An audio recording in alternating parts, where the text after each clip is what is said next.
They pushed her into a marriage she never chose. And when the door closed behind them that night, she stood there trembling, waiting to be broken. Because everyone had already decided what kind of man he was. She did not lift her eyes. The room felt smaller than a grave. Her hands were cold, her breath uneven, her heart already surrendering to a fate she did not deserve. Outside, laughter faded into silence. Inside, only the sound of her own fear remained.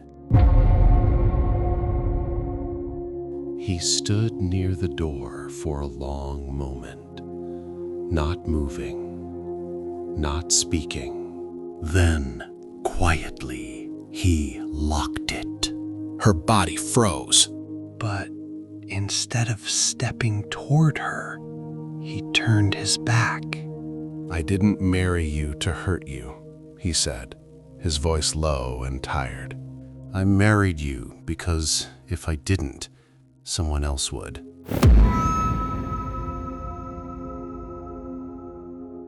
She didn't understand. Not yet.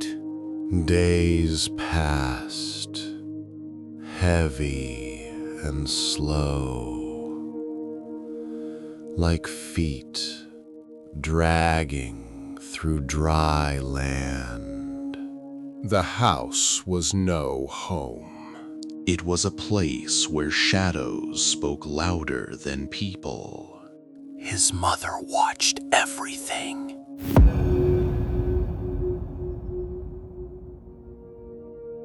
Every step, every breath. Her eyes followed the widow like a hunter watching wounded prey. Faster. Lower your head.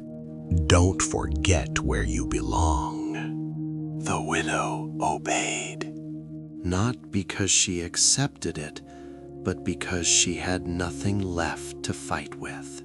Grief had already taken her voice.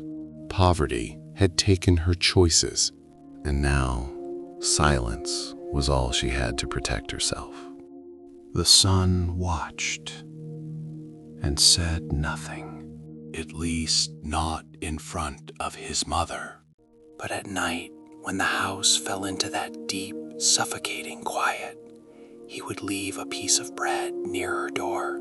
Sometimes water, once a blanket, when the cold crept into her bones.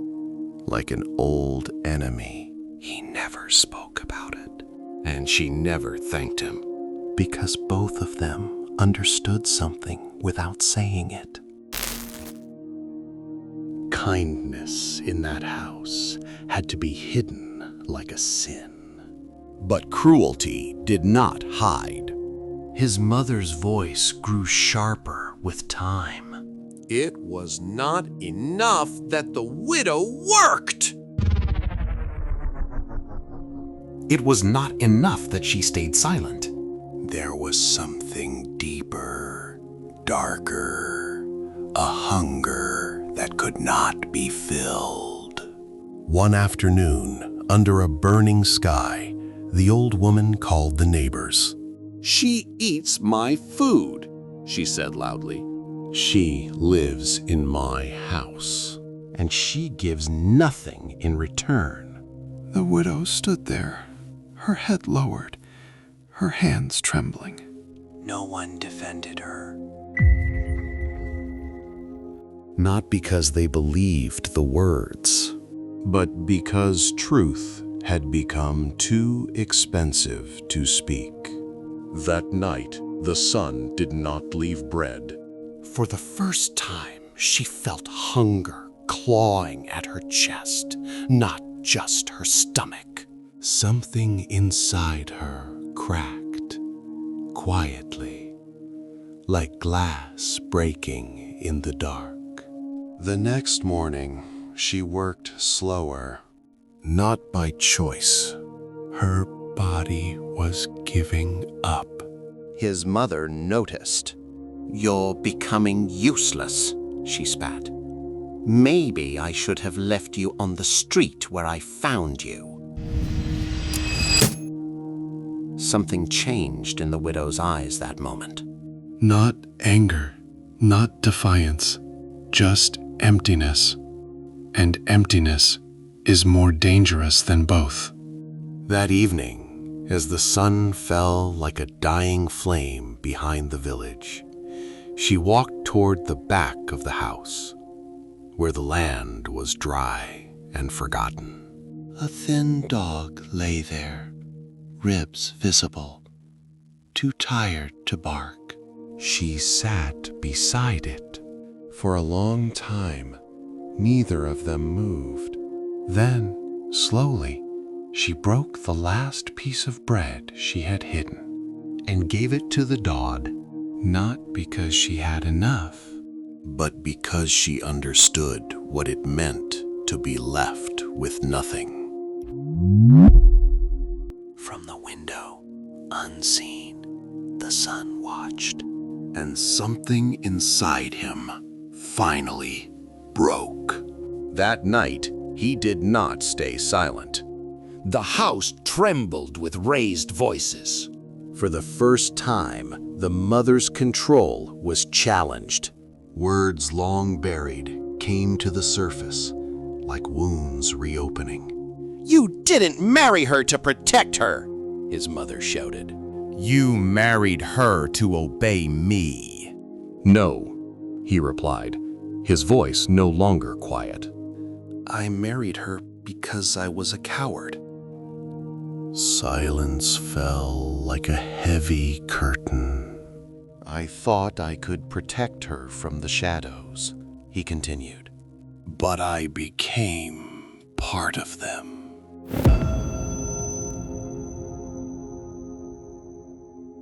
The old woman laughed.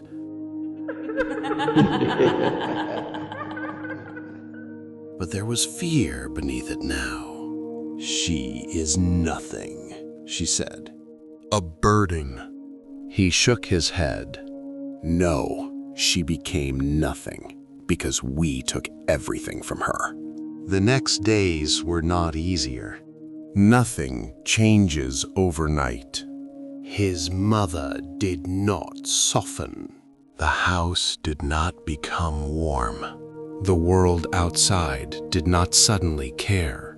But something small, almost invisible, began to grow. He started speaking, not loudly, but firmly.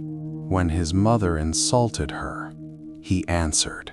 When she overworked her, he stepped in. When silence tried to return, he refused it. The widow watched all of this from a distance, unsure whether to trust it.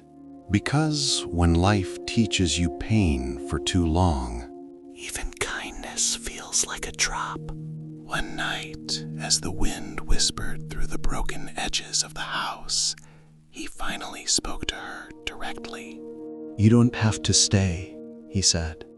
She looked at him for the first time in days. Where would I go? She asked. He had no answer. Because sometimes freedom is not about open doors.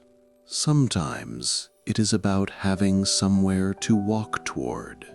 Seasons changed. Slowly, like wounds healing under the surface. The mother grew quieter, not kinder, but weaker.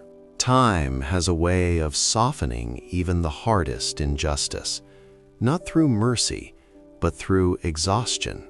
The widow began to speak again, little by little, not to defend herself, not to argue, just simple words, simple needs. And the son carried the weight of his past choices like a shadow that never left him. He did not ask for forgiveness because he knew some damage does not disappear. even when the pain fades. One morning, the village woke to something unusual.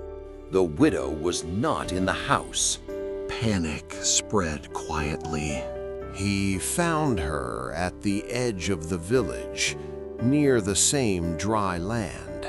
She was sitting there again. But this time, she was not empty. "You came back," he said. "I never left," she replied. I was just trying to remember who I was before all of this. He stood beside her in silence. No promises, no apologies, just presence. And sometimes that is enough. Because cruelty had not completely won. And mercy, though late, had not died. And under a sky that had seen too many silent tears. Two souls learned that the hardest battles are the ones fought within.